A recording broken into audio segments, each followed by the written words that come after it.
Kapitola 16. Padacími dveřmi a ještě dál.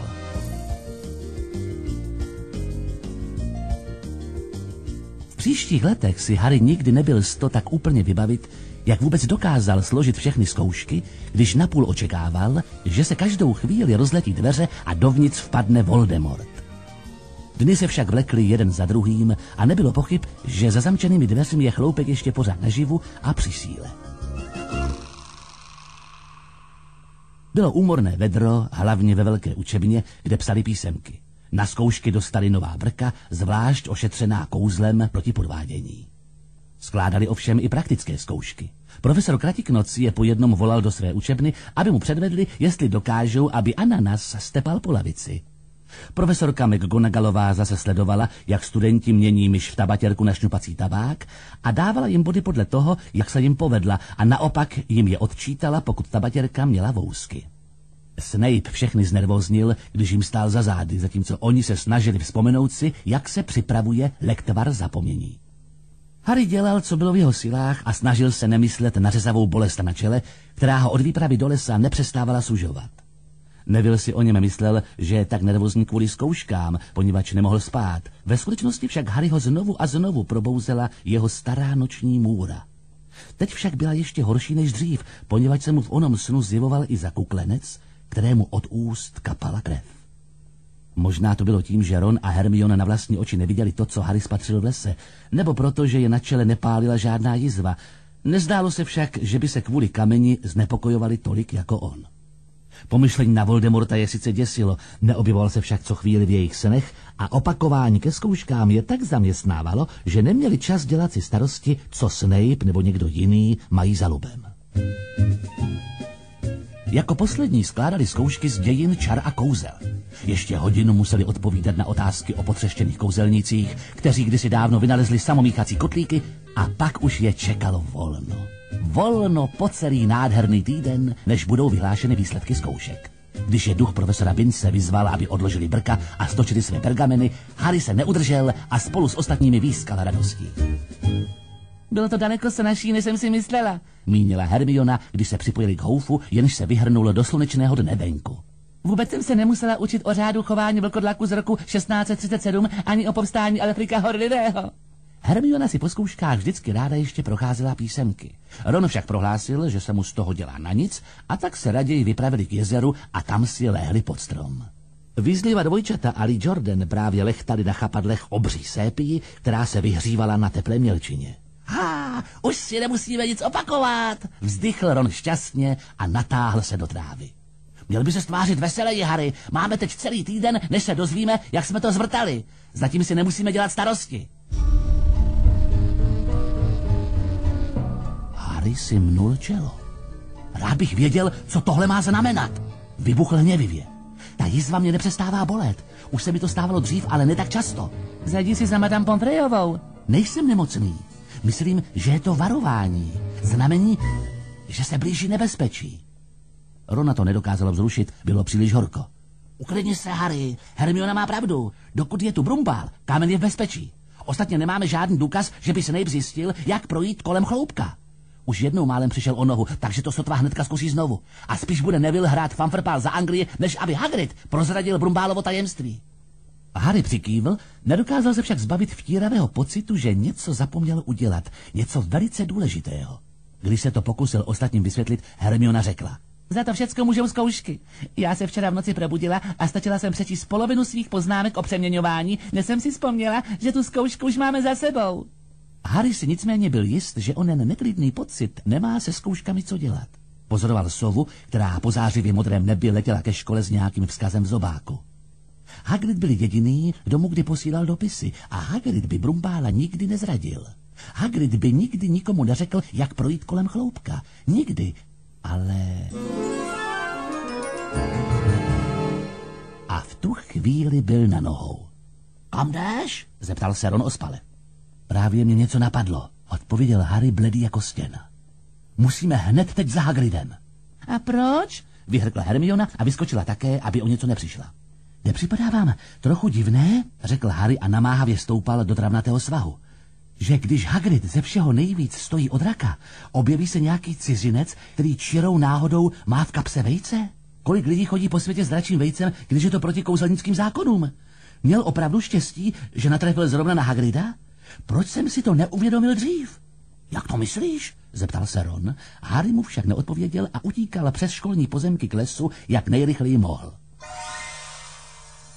Hagrid seděl v lenošce venku před hájovnou, nohavice i rukávy měl vyhrnuté a loupal do velké mísy hrášek. Nazdar, řekl a usmíval se na ně. Takže máte po zkouškách a máte chvílku dát si Loka něčeho dobrýho?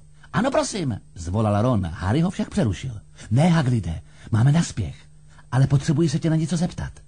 Pamatuješ se na ten večer, kdy jsi vyhrál Norberta? Jak vypadal ten cizinec, se kterým si hrál karty? No to nevím, poněvadž si nesundal kápy. Když Hagrid viděl, jak ohromně se všichni tři tváří, povytáhl obočí. No tak divný to zas není. U prasečí hlavy, tak se jmenuje ta hospoda dole ve vsi, potkáte spoustu všelijakých lidí. Co já vím, mohl to být nějaký obchodník s drakama. Do tváře jsem mu vůbec neviděl, poněvadž měl celou dobu na hlavě kápy. Harry dosedl na zem vedle mísy s hráškem. A o čem jsi s ním mluvil, Hagride? Zmínil ses vůbec o bradavicích? Možná, že na to přišla řeč. Svraštil čelo Hagrid, jak se snažil vzpomenout si na ten večer. Jo, ptal se, co dělám a já mu řekl, že dělám hajnýho a starám se o zvířata. On se vyptával o jaký. Tak jsem mu to pověděl a taky jsem mu řekl, že jsem si doopravdy vždycky přál mít draka. A potom, už si to tak dobře nepamatuju, poněvadž mě platil jednu skleničku za druhou. Počkej, potom řekl, že má dračí vejce a jestli chci, že si o něj můžeme zahrát karty. Ale musí prej mít jistotu, že to s ním budu umět, poněvadž by ho nedal jen tak někomu. No tak jsem mu řekl, že po Chloupkovi to s drakem bude lebeda. A co on? Zajímal se nějak o Chloupka? Zeptal se Harry a snažil se mluvit klidně. No, to jo. Kolik potkáte tříhlavých psů i tady kolem Bradavic, tak jsem mu řekl, že s Chloupkem je to úplná hračka, když víte, jak ho uklidnit. Stačí mu něco zahrát a on v tu chvíli usne. Naráz se Hagrid zatvářil zděšeně. To jsem vám ale neměl říkat. Zapomeňte, že jsem vám něco takového řekl. Počkejte, kam jdete? Harry, Ron a Hermiona mezi sebou nepromluvili jediné slovo, dokud nestáli ve vstupní síni, která jim po slunečném dnu venku připadala velice chladná a ponurá. Musíme jít za Brumbálem, prohlásil Harry. Hagrid tomu cizinci prozradil, jak projít kolem Chloupka a pod tou kápí se skrýval buď Snape nebo Voldemort. Musela to být hračka, jakmile Hagrida opil. Doufám jen, že nám Brumbál uvěří. Firenze by nás mohl podpořit, jestli mu v tom Bane nezabrání. Kde vůbec je Brumbálova pracovna? Rozlíželi se, jako by doufali, že spatří šipku, která jim ukáže, kudy se mají dát. Nikdy jim nikdo neřekl, kde Brumbál vlastně bydlí, ani nevěděli o nikom, koho by k němu poslali. Musíme se prostě, začal Harry, tu se však síní rozlehl zvučný hlas. Co vy tři děláte tady uvnitř? Byla to profesorka McGonagallová s obrovským stohem knih v náručí. Chceme mluvit s profesorem Brumbálem, prohlásila Hermiona. Harrymu i Ronovi to připadalo dost odvážné. Vy chcete mluvit s profesorem Brumbálem? A proč? Harry polkl na prázdno. Co teď? Vlastně je to důvěrné, prohlásil, ale v tu chvíli si přál, aby to býval raději neřekl, poněvadž profesorce McGonagallové se zachvělo chřípí. Profesor Brumbál je už 10 minut pryč. Dostal spěšnou sovu z ministerstva kouzel a ihned odletěl do Londýna. Je pryč? Řekl Harry zoufale. Právě teď? Profesor Brumbál je velice významný kouzelník, Potter, a jeho čas je tuze drahý. Ale tohle je důležité. To, co mu chcete říct, je důležitější než ministerstvo kouzel, Potter. Víte, paní profesorko, řekl Harry a odložil všechnu opatrnost. Ono jde totiž o kámen mudrců. Profesorka McGonagallová snad očekávala lecos, ale tohle ne. Knihy, které držela v náručí, ji spadly na zem, profesorka je však nezdvihla. Jak to, že víte, paní profesorko, já vím, že někdo hodlá kámen ukrást.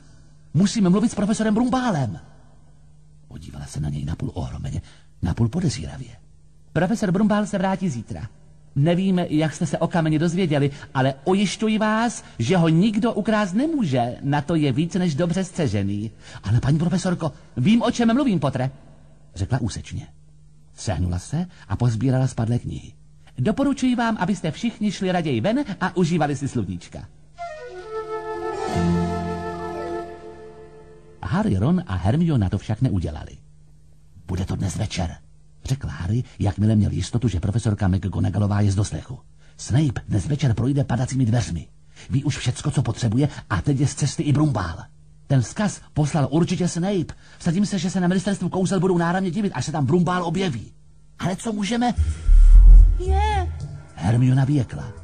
Harry a Ron se otočili. Za nimi stál Snape. Dobré odpoledne, řekl přívětivě. Všichni tři se na něj upřeně podívali. Neměli byste zůstávat uvnitř, když je venku tak krásně? Pronesl s podivným, křivým úsměvem. My jsme totiž... Začala Harry, i když neměl tušení, co vlastně řekne. Měli byste být opatrnější, řekl Snape.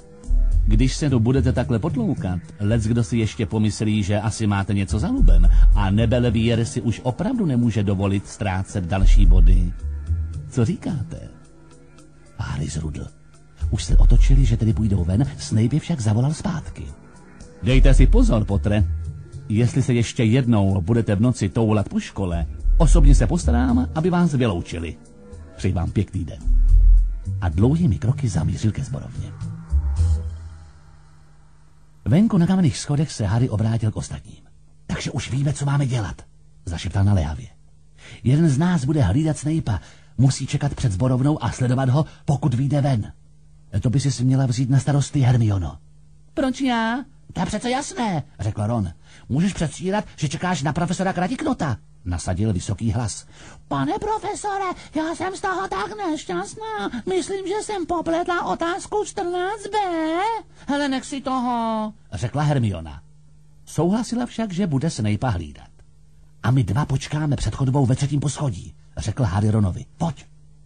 S onou částí plánu však neuspěli. Sotva dorazili ke dveřím, které oddělovaly chloupka od zbytku školní budovy, objevila se znovu profesorka McGonagallová a tentokrát se už rozčílila. Vy si snad myslíte, že je těžší dostat se přes vás dva, než přes tolik kouzel a zaříkadel? Už mám těch vašich nesmyslů dost. Jestli se dozvím, že jste se ještě jednou tady někde ukázali, odečtu Nebelvíru dalších 50 bodů. Ano, Weasley, své vlastní koleji.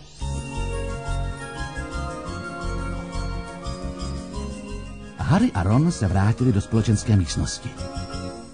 Aspoň, že Hermiona sleduje Snape'a, říkal Harry právě, když se podobizna buclaté dámy rozevřela a vešla Hermiona.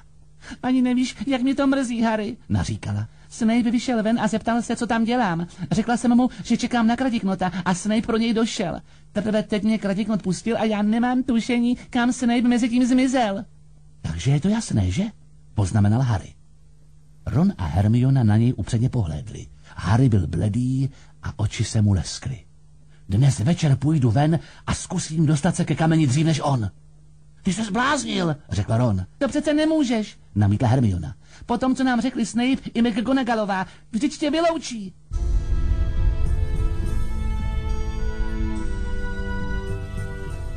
A co má být? Rozkřikl se Harry. Co pak to nechápete? Jestli se Snape zmocní kamene, Voldemort se vrátí. Vy jste neslyšeli, co se dělo, když se snažil zmocnit se vlády? Pak už nebudou žádné bradavice, odkud by mě mohli vyloučit. Buď je srovná se zemí, nebo z nich udělá školu černé magie.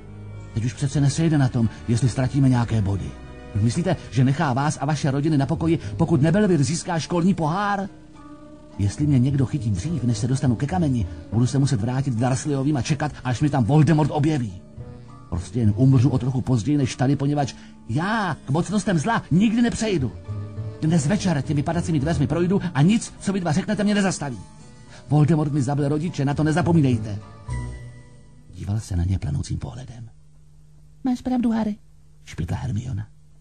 Vezmu si neviditelný plášť, řekla Harry. Ještě štěstí, že jsem ho dostal zpátky. Ale vejdeme se pod něj všichni tři, uvažoval Ron. Jak to myslíš, všichni tři? Prosím tě, přece si nemyslíš, že tě necháme jít samotného? To rozhodně ne, prohlásila Hermiona rázně. Jak myslíš, že by ses bez nás dostal ke kameni? Radši se ještě podívám do svých knížek, třeba tam najdu něco užitečného. Ale jestli nás chytí, vyloučí i vás. Jestli to bude záležet na mě, tak ne. Kratiknot mi prozradil, že u něj jsem zkoušku udělala na 120%. Po takovém výsledku mě přece nevyhodí. Po večeři všichni tři nervózně seděli stranou ve společenské místnosti. Nikdo je nevyrušoval. Konec konců nikdo z Nebelvíru už neměl Harrymu co říci, byl to však první večer, kdy mu to nevadilo. Hermiona ještě listovala ve svých poznámkách, že třeba objeví nějaké kouzlo, které by jim pomohlo dostat se dovnitř. Harry ani Ron toho za celý večer moc nenamluvili, oba dva mysleli na to, co se chystali podniknout. Společenská místnost se pomalu vyprázdnila, jak studenti jeden po druhém odcházeli na kutě. Radši už jdi pro ten plášť, zamumlal Ron, když se Lee Jordan konečně přestal protahovat a zývat a šel si lehnout. Harry vyběhl nahoru do ložnice, kde už byla tma. Vytáhl plášť a potom mu pohled padl na flétnu, kterou dostal od Hagrida k Vánocům. Strčil si ji do kapsy, že ji použije na chloupka. Zpívat se mu nijak zvlášť nechtělo. Vrátil se dolů do společenské místnosti. Radši si ten plášť roztáhneme už tady a přesvědčíme se, jestli se pod něj vejdeme všichni tři. Co kdyby Filč zahlédl nohu jednoho z nás, jak chodí sama po chodbě? Co to děláte? Ozval se z kouta nějaký hlas a zpoza jednoho křesla vylezl Neville. V ruce pevně svíral svého žabáka Trevora, který jakoby v tu chvíli znovu zkoušel dostat se na svobodu. Nic, Neville, vůbec nic, ujistil ho Harry a spěšně schoval plášť za zády. Neville si zkoumavě prohlížel jejich provinilé obličeje.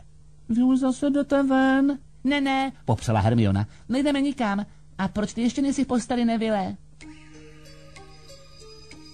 Harry se podíval na stojací hodiny u dveří. Nemohli už ztrácet čas. Snape v tu chvíli už možná hrál Chloupkovi, aby ho uspal.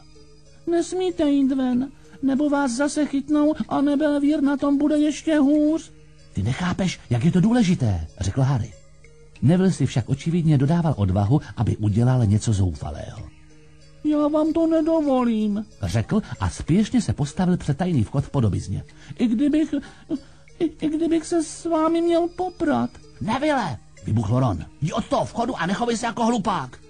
Neříkej mi hlupák. Myslím, že už byste žádná pravidla školního řádu porušovat neměli. A byli jste to vy, kdo mi řekl, že se mám každému postavit. To ano, ale ne nám, řekl Ron podrážděně. Neville, ty vůbec nevíš, co děláš. Pokročil k němu a Neville upustil žabáka Trevora, který jedním skokem zmizel do tmy.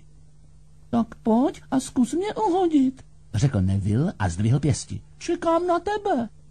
A Harry se obrátil k Hermioně. Udělej něco, vyzvali zoufale. Hermiona pokročila vpřed. Neville, mrzí mě to, opravdu mě to mrzí. A zdvihla hůlku. Petrificus totalus, vykřikla a namířila ji na Nevilla. Tomu rázem sklesly paže k bokům a nohy se mu srazily k sobě. Celé tělo mu stopornělo. Okamžik se ještě potácel a potom padl na tvář stuhlý jako kus dřeva. Hermiona se k němu vrhla a převrátila ho. Neville měl pevně sevřená ústa, takže nebyl z toho pronést ani slovo. Dokázal hýbat jen očima a s hrůzou je pozoroval. Co jsi mu to udělala? Zeptal se Harry šeptem. Říká se tomu úplné spoutání. Neville, mě to opravdu moc mrzí. Museli jsme to udělat, Neville. Nemáme čas ti teďka všecko vysvětlovat, řekl Harry. Jednou to pochopíš, Neville, řekl Ron, když ho překročili a zahalili se do neviditelného pláště. To, že za sebou nechali Nevilla nehybně ležícího na podlaze, jim však nijak nepřidalo. Byli tak nervózní, že stín každé sochy jim připadal jako Filč a každý vzdálený poryv větru jim zněl jako protiva, který se na ně už vrhá. Když dorazili k prvnímu schodišti, zahlédli paní Norrisovou, jak se plíží po hořejších schodech. Hele, co kdybychom ji nakopli, aspoň jednou, zašeptal Ron Harrymu do ucha, ale ten zakroutil hlavou. Ve chvíli, kdy ji opatrně obcházeli, paní Norrisová na ně upřela své oči pronikavé jako svítilny, ale nic nepodnikla. Až ke schodům, jež vedli do 3. poschodí, už nikoho nepotkali. V polovině schodiště se však trhaně pohyboval protiva a uvolňoval koberec, aby přes něj někdo upadl. Kdo je tam? Zeptal se najednou, jak vystupovali k němu a přimouřil své zlovolné černé oči. Vím, že tu jsi, i když tě nevidím. Jsi démon nebo duch, nebo jen nějaký ubohý studentík? Vznesl se do vzduchu, zůstal viset nad schodištěm a úkosem hleděl směrem k ním. Nejspíš bych měl zavolat Filče. To bych asi měl, když se tu někdo plíží a není ho vidět. A Harry dostal nenadálý nápad. Protivo, zachrapal šeptem. Krvavý baron má své důvody, proč je neviditelný. Rotiva málem spadl dolů, tak se polekal. Až v poslední chvíli se přece jen schopil a zůstal viset asi stopu nad schody. Velice se omlouvám, vaše krvavosti, pane barone. Je to moje chyba, jenom moje. Já jsem vás totiž neviděl. Ani jsem vás nemohl vidět, když jste neviditelný. Nezlobte se na chudáka Protivu. To byl jen takový žertík, pane. Mám tady něco na práci, Protivu, zakrákal Harry. Dnes večer sem už ani nepáchněte. Rozumím, pane. Můžete se spolehnout, pane? Řekl Protiva a znovu se vznesl do vzduchu. Doufám, že se vám vaše práce vydaří, pane barone. Nebudu vám překážet. Hned na to spěšně zmizel. To bylo úžasné, Harry, zašeptal Ron. Několik vteřin na to byli na místě před chodbou v 3. poschodí. A dveře byly pootevřené. A máme to, řekl Harry klidně. Snape už kolem chloupka prošel. Při pohledu na otevřené dveře, jako by všichni 3 teprve opravdu pochopili, co mají před sebou. A Harry se pod pláštěm obrátil k ostatním. Jestli se chcete vrátit, nebudu vám to nějak vyčítat. Můžete si vzít plášť, já už ho teďka nebudu potřebovat. Nebudu v hlouposti, řekl Ron. Jdeme s tebou, prohlásila Hermiona. Harry otevřel dveře do kořán.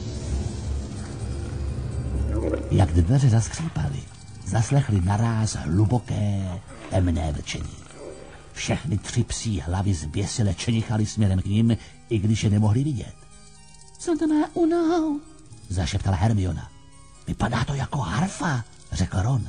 Tu tady zřejmě nechal Snape. Nejspíš se probudí, jakmile mu přestanou hrát, soudil Harry. Takže se do toho dáme. Přitiskl si Hagridovu flétnu kertům a foukl do ní. Nebyla to opravdová melodie, hned od prvního tónu však netvorově začala klesat výška.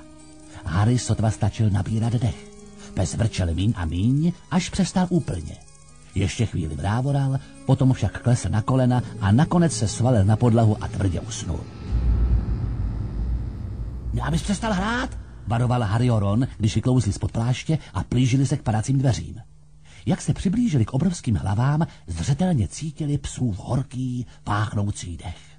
Myslím, že ty dveře dokážeme otevřít, mínil Ron a díval se psovi přes záda. Chceš jít první, Hermiono? Ne, nechci. Jak myslíš? Ron zaťal zuby a překročil chloupkovi nohy. Schýbil se, zatáhl za kruh padacích dveří a ty vyskočili vzhůru a otevřeli se. Co tam vidíš? Zeptala se Hermiona úzkostně. Vůbec nic? Jenom tmu? A nemáme po čem slést, musíme prostě skočit dolů. Harry ještě pořád hrál na plétnu a teď na Rona zamával, aby upoutal jeho pozornost. Ukazoval na sebe. Ty chceš jít první, opravdu? Zeptal se Ron. Nemám tušení, jak je to hluboko. Dej Hermioně tu flétnu, ať hraje, aby se chloupek neprobudil. Harry podal flétnu. Několik vteřin ticha stačilo, aby sebou pes strhl a zavrčel. Jakmile však Hermiona začala hrát, upadl znovu do hlubokého spánku. A Harry ho přelezl a podíval se padacími dveřmi dolů. Neviděl vůbec nic. Spouštěl se do tmy pod sebou, až už visel jen na konečcích prstů. Pak se podíval nahoru na Rona a řekl. Jestli se mi něco stane, nelezte za mnou. Jděte rovnou do sovince a pošlete po Hedvice zprávu Brumbálovi. Rozuměl jsi? Rozuměl, přisvědčil Ron. Ahoj, za minutku. Aspoň doufám. A Harry se pustil. Cítil, jak kolem něj sviští studený vlhký vzduch a padal. Žuch. S podivným tlumeným zvukem dopadl na něco měkkého. Posadil se a tápal kolem sebe, poněvadž jeho oči si na to šero ještě nezvykly. Připadalo mu, že snad sedí na nějaké rostlině. Je to dobré, křikl ke světlu nahoře v padacích dveřích, které teď vypadaly jako poštovní známka. Dopadl jsem do měkkého, můžete skočit taky. Ron ho okamžitě následoval a rozplátl se hned vedle Harryho. Co je to tady? Byla jeho první slova. Nevím, nějaké rostliny. Nejspíš jsou tu proto, aby zbrzdili pád. Tak pojď, Hermiono. Hudba vysoko nahoře utichla. zaslechli hlasité štěknutí, ale to už Hermiona skočila. Přistála na opačné straně od Harryho. Musíme být celé míle pod školou, řekla. Ještě štěstí, že tu jsou ty rostliny, to ti povím, odechl si Ron. Štěstí, podívejte se na sebe, vy dva. Hybitě vyskočila a snažila se dostat k vlhké zdi. Musela zápasit o každou píď, poněvadž ve chvíli, kdy dopadla, jí rostlina začala obíjet své hadovité úponky kolem kotníků. Harrymu a Ronovi už popínavá rostlina svými dlouhými přichytkami pevně spoutala nohy, aniž si toho všimli. Hermiona se stačila vyprostit dřív, než rostlina stačila opravdu uchopit. Teď jenom zděšeně přihlížela, jak oba chlapci zápasí, aby obývku ze sebe strhli. Čím více však snažili vyprostit, tím těsněji a rychleji ji obmotávala. Nehýbejte se, nařídila jim Hermiona. Už vím, co to je. Je to ďáblovo osidlo. To jsem rád, že víme, jak se jmenuje. To nám opravdu pomůže. Utrhl se na ní Ron a zaklonil hlavu, aby se mu rostlina neovinula kolem krku. Buď sticha, ať si můžu vzpomenout, jak ji zabít. Vyzvala ho Hermiona. Ale pospěš si, já už nemůžu dýchat. Zachroptěl Harry a zápasil s rostlinou, která se mu ovíjela kolem hrudi. Ďáblovo osidlo, co to říkala profesorka Prýtová. Miluje tmu a vlhko. Tak rozdělej oheň, lapal po dechu Harry. Ano, ovšem, jenže tu není žádné dříví, vykřikla Hermiona a lomila rukama. Co pak se zpomátla? Zahulákal Ron. Jsi čarodějka nebo ne? Abych nebyla. Ohradila se Hermiona, spěšně vytáhla hůlku, zamávala s ní, něco zamumlala a vyslala proti rostlině proud blankitně modrých plamínků, jaké před časem použila proti Snapeovi. Během několika vteřin oba chlapci pocítili, že stisk rostliny povoluje, jak couvala před světlem a před teplem. Škubala sebou a zmítala se, přece se však odvinula z jejich těl a oba byli zase volní. Ještě štěstí, že si při blinkářství dávala pozor, Hermiono, řekl Harry, když se také postavil ke zdi a stíral si pot z tváře. Jo, řekl Ron, a štěstí, že Harry v nebezpečí nestrácí hlavu. Jenže tu není žádné dříví, na mou duši. Tudy, řekl Harry a ukázal do kamenné chodby jediné cesty, která vedla dál. Kromě vlastních kroků slyšeli jen tiché kapání vody, která stékala po stěnách. Chodba se svažovala dolů a Harry mu to připomnělo návštěvu u Gringotových. S nepříjemným zatrnutím u srdce si vzpomněl, že trezory v kouzelnické bance údajně hlídají draci. Ty by teď potkali draka. Dospělého draka. I s Norbertem zažili dost a dost. Neslyšíte nic? Zašeptal Ron. Harry se zaposlouchal. Zepředu jako by k ním doléhalo tiché šustění a cinkání. Myslíte, že je tu nějaký duch? Já nevím, mně to zní jako křídla. Před námi je světlo a něco se tam pohybuje. Dorazili na konec chodby a před sebou spatřili zářivě osvětlenou komnatu, jejíž strop se klenul vysoko nad jejich hlavami. Byla plná malých ptáčků, zářících jako drahokamy, kteří se vznášeli a padali dolů, kam jen pohlédli. Na opačné straně místnosti byly těžké dřevěné dveře. Myslíte, že se na nás vrhnou, když se pokusíme projít? Řekl Ron. Nejspíš ano, mínil Harry. Nevypadají nějak útočně, ale myslím, že kdyby se všichni naraz snesli dolů, to se nedá nic dělat. Zkusím to přeběhnout. Zhluboka se nadechl, zakryl si tvář rukama a vyrazil. Čekal, že každou chvíli ucítí ostré zobáky a drápy, které mu budou trhat kůži, ale nic se nestalo. Bez jediného škrábnutí se dostal až ke dveřím, stiskl kliku, ale bylo zamčeno. To už za ním dorazili i Ron a Hermiona. Lomcovali dveřmi a cloumali jimi, ty se však nepohnuli. Dokonce ani když na ně Hermiona vyzkoušela své zaklínadlo Alohomora. Co si teď počneme? Ozval se Ron. Ale ti ptáci přece tu nejsou jen tak pro ozdobu, nadhodila Hermiona. Chvíli je pozorovali, jak se jim vznášejí nad hlavami a třpití se. Jak to, že se tak třpití? To nejsou žádní ptáci, řekl najednou Harry. To jsou klíče, okřídlené klíče. Podívejte se pořádně. Takže to musí znamenat... Rozhlédl se po místnosti, zatímco Ron a Hermiona ještě hleděli na hejno létajících klíčů.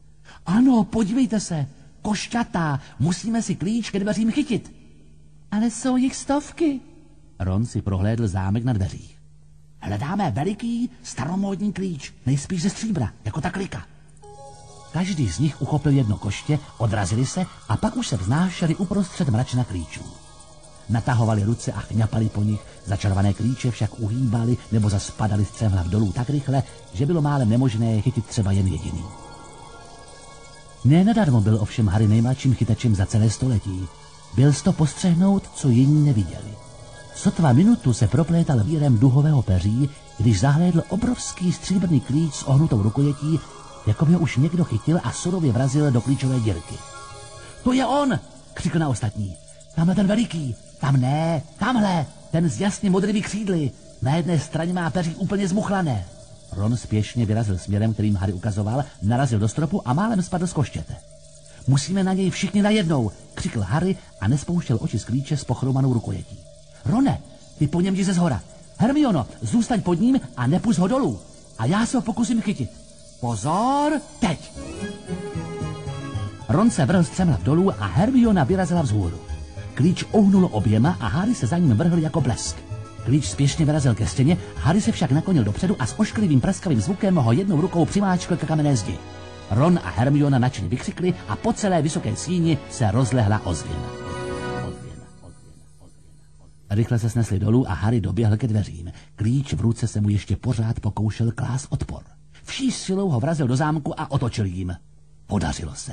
Ve chvíli, kdy se zámek s cvaknutím otevřel, klíč znovu odlétl. Teď, když už ho dvakrát někdo chytil, vypadal věru zuboženě. Jste připraveni? Zeptal se Harry s rukou na klice. Ron i Hermiona přikývli a Harry otevřel. V místnosti před nimi byla taková tma, že neviděli vůbec nic. Ale když vstoupili, celou komnatu náhle zalilo světlo a odhalilo jim ohromující podívanou. Stáli na okraji obrovské šachovnice za černými figurami, které byly všechny vyšší než oni a vypadaly jako vytesané z nějakého černého kamene. Na opačné straně místnosti stály proti nim bílé figury. Harrymu, Ronovi i Hermioně přeběhl mráz po zádech. Žádná z mohutných bílých figur totiž neměla tvář. A co teď? Zašeptal Harry. To je přece jasné, nebo ne? Mínil Ron. Musíme hrát, až se dostaneme na druhou stranu. Za bílými figurami uviděli další dveře. Ale jak? Zeptala se Hermiona nervózně. Myslím, řekl Ron, že musíme dělat šachové figury. Došel k černému jezdci, natáhl ruku a dotkl se jeho koně. V tu chvíli kámen ožil. Kůň začal hrabat kopyty a jezdec otočil hlavu zakrytou přilbou a podíval se dolů na Rona. Musíme se k vám přidat, abychom se dostali na druhou stranu? Černý jezdec přikývl. Ron se otočil k oběma kamarádům. Tak tohle si musíme promyslet. Zřejmě máme zaujmout místo 3 černých figur. Harry a Hermiona mlčky sledovali, jak uvažuje. Nakonec Ron prohlásil. Víte, nerad bych, abyste se třeba urazili, ale žádný z vás nehraje šachy tak dobře. Neurazíme se, řekl Harry spěšně. Prostě nám pověz, co máme dělat. Harry, ty se postav místo tamhletoho střelce. A ty, Hermiono, jdi rovnou vedle něj místo té věže. A co ty? Já budu jezdec, řekl Ron. Černé figury nejspíš sledoval jejich rozhovor, poněvadž při těch slovech se jeden jezdec, střelec a věž otočili zády k bílým figurám a opustili šachovnici. Zůstala po nich 3 prázdná pole, na která se postavili Harry, Ron a Hermiona. V šachu vždycky začíná bílý, řekl Ron a upřeně hleděl na druhou stranu šachovnice. Ano, podívejte se. Jeden z bílých pěšců postoupil o 2 pole. Ron začal vydávat povely černým figurám. Postupovali mlčky tam, kam je posílal. Harry mu se třásla kolena. Co jestli prohrají? Harry, postup příčně o 4 pole doprava. Poprvé se doopravdy vyděsili, když přišli od druhého jezdce. Bílá dáma ho srazila k zemi a odvlekla pryč ze šachovnice. Zůstal tam nehybně ležet tváří dolů. Musel jsem to připustit, řekl Ron, s kterým to zjevně otřáslo. A teď můžeš vzít toho střelce, Hermiono, takže do toho. Pokaždé, když ztratili některou z figur, bílí neznali slitování. Zakrátko už podle zdí ležela hromada bezvládných černých figur. 2krát si Ron všiml ještě včas, že Harry a Hermiona jsou v nebezpečí. On sám se prudce pohyboval po šachovnici a vzal téměř tolik bílých figur, kolik ztratili černých. Už jsme skoro tam, zamumlel najednou. Počkejte, teď si to musím rozmyslet. Bílá dáma k němu otočila svou prázdnou tvář. Ano, řekl Ron tiše. To je jediný způsob. Musí mě vzít. To ne, vykřikli Harry a Hermiona. Tohle jsou šachy, vyštěkl na ně Ron. Při těch se musí něco obětovat. Popojdu dopředu a ona mě vezme. Ale ty budeš mít možnost dát králi mat, Harry. Ale, chceš se stavit Snape'a nebo ne? Rone, jestli si nepospíšíš, bude už kámen jeho. Nic jiného se nedalo dělat. Připraveni? Zvolal Ron, bledý v obličeji, ale rozhodnutý. Takže já jdu a až vyhrajete, ne, abyste se tu zbytečně zdržovali. Postoupil dopředu a bílá dáma se na něj vrhla. Zasadila mu svou kamennou paží důkladnou ránu do hlavy a Ron se zhroutil. Hermiona vykřikla, ale zůstala stát na svém poli. A bílá dáma odvlekla Rona ze šachovnice. Vypadal, že je v bezvědomí. Harry mu se třásla kolena. Postoupil však o 3 pole doleva. Bílý král si sundal korunu a hodil ji Harrymu k nohám. Zvítězili. Šachové figury se jim uklonily a rozešly se. Cesta k protějším dveřím byla volná. Harry a Hermiona se ještě naposled zoufale ohlédli po Ronovi a pak už se vřídili do dveří a chodbou za nimi se hnali dál. Ale co když je... Ron bude v pořádku, prohlásil Harry pevně, aby přesvědčil sám sebe. Co myslíš, že nás čeká teď? Už jsme měli tu čest s kouzlem profesorky Brítové. To bylo ďáblovo osidlo, klíče určitě očaroval Kratiknot, McGonagallová proměnila šachové figury, aby byly živé, takže ještě by měli přijít se svými zaklínadly Quirrell a Snape. Dorazili k dalším dveřím. Jak to vypadá? Zvídal šeptem Harry. Můžeme dál? A Harry dveře otevřel. V okamžiku jim chřípí naplnil odporný puch a oba si přidrželi hábity před nosem. Uslzenýma očima spatřili na podlaze před sebou roztaženého trola ještě většího, než byl ten, kterého přemohli v předvečer všech svatých, bez ducha a s krvavou boulí na hlavě. To jsem rád, že s tímhletím zápasit nemusíme, zašeptal Harry, když obezřetně překročili jednu z jeho mohutných nohou. Prosím tě, pojď, tady se nedá dýchat. Otevřel další dveře a oba jen stěží našli odvahu podívat se, co je čeká teď. Nebylo tam však nic zvlášť děsivého, jen stůl, na kterém v řadě stálo 7 lahví rozličných tvarů. Tohle si určitě vymyslel Snape, řekl Harry. Co máme dělat? Překročili práh a ve dveřích za nimi okamžitě vyšlehly plameny. Nebyl to však obyčejný oheň, tenhle měl nachovou barvu. Současně vyšlehly černé plameny i ve dveřích, které vedly dál.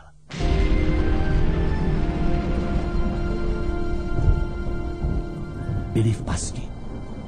Podívej. Hermiona uchopila svitek papíru, jenž ležel vedle lahví. Harry nahlížel přes rameno a četl. Od této chvíle tě čeká jen nebezpečí. 2 z nás ti pomohou, ta menší či ta větší. Jen jedna ze všech ti umožní pokračovat, druhá tě vrátí zpátky a musíš začít znova. Jen víno z kopřiv 2 z nás lahví mají v sobě, ze 3 upiješ, ocneš se v černém hrobě. Vyber si, nechceš-li navěky zůstat tady a abys uspěl spíš, dáme ti 4 rady. Za prvé, i když jed se přiznat barvu bojí, nalevo od vína vždy aspoň 1 stojí. Za druhé, liší se lahve na konci řady, na cestě dopředu však od nich nechtěj rady. Za třetí, všecky sic odlišnou míru mají, obrni trpaslík jed ale neskrývají. Za čtvrté, ta druhá zprava i zleva tají, obě 2 stejnou chuť, byť odlišné se zdají. Hermiona si hlasitě oddechla a Harry ke svému úžasu zjistil, že se usmívá. On sám by v tu chvíli udělal cokoliv, jenom to ne. Výborně, řekla Hermiona. Tohle nejsou žádná kouzla, nýbrž logika. Spousta těch největších kouzelníků neměla v hlavě ani zamák logiky. Ti všichni by tu uvázli na věky. Ale my tu uvázneme taky, nebo snad ne? To víš, že ne. Všecko, co potřebujeme, je na tomhle papíru. 7 lahví, ve 3 je jed, ve 2 je víno. 1 nás bezpečně provede černým ohněm a 1 nás vrátí zpátky tím nachově rudým. Ale jak poznáme, kterou máme vypít? Počkej minutku. Hermiona si papír pročetla několikrát za sebou. Pak prošla kolem řady lahví tam a zpátky, něco si pro sebe mumlala a ukazovala na ně. Nakonec zatleskala. Už to mám. Ta nejmenší nás provede černým ohněm, dál za kamenem. Harry si prohlížel maličkou lahvičku. V té je dost tak pro jednoho z nás, řekl potom. Je v ní sotva jeden doušek. Podívali se na sebe. A která tě vrátí zpátky těmi nachovými plameny? Hermiona ukázala na kulatou láhev na pravém konci řady. Tu vypij ty, řekl Harry. Ne, počkej. Vrať se zpátky pro Rona. V síni s letajícími klíči si vezměte košťata, s těmi se dostanete padacími dveřmi ven a kolem chloupka. Pak jděte rovnou do sovince a pošlete Hedvigu pro Brumbála. Potřebujeme ho tady. Já snad dokážu Snape'a na chvíli zadržet, ale doopravdy se s ním měřit nemohu. Ale Harry, co jestli s ním je, ty víš kdo? No, jednou jsem už měl štěstí, ne? Řekl Harry a ukázal na svou jizvu. Třeba ho budu mít i po druhé. Hermioně se za chvíli ryty a pak se nečekaně vrhla k Harrymu a objala ho. Hermiono! Harry, jsi veliký kouzelník, abys věděl. Nejsem tak dobrý jako ty, řekl v krajních rozpacích, když ho konečně pustila. Já, řekla Hermiona, jenom knížky. A to jsem si myslela, jak jsem chytrá. Jsou důležitější věci. Přátelství a statečnost. A prosím tě, Harry, dávej na sebe pozor. Vypij to první, řekl Harry. Opravdu víš jistě, která z nich je která? Vím, řekla Hermiona. Důkladně se napila z kulaté lahvy na konci řady a zatřásla se. Není to jed? Zeptal se Harry úzkostně. Ne, ale studí jako led. Rychle běž, než to přestane působit. Mnoho štěstí. Dávej na sebe pozor. Běž! Hermiona se otočila a prošla nachovými plameny. A Harry se zhluboka nadechl a uchopil nejmenší lahvičku. Potom se obrátil čelem k černým plamenům. Už jdu, řekl a jediným douškem malou lahvičku vyprázdnil.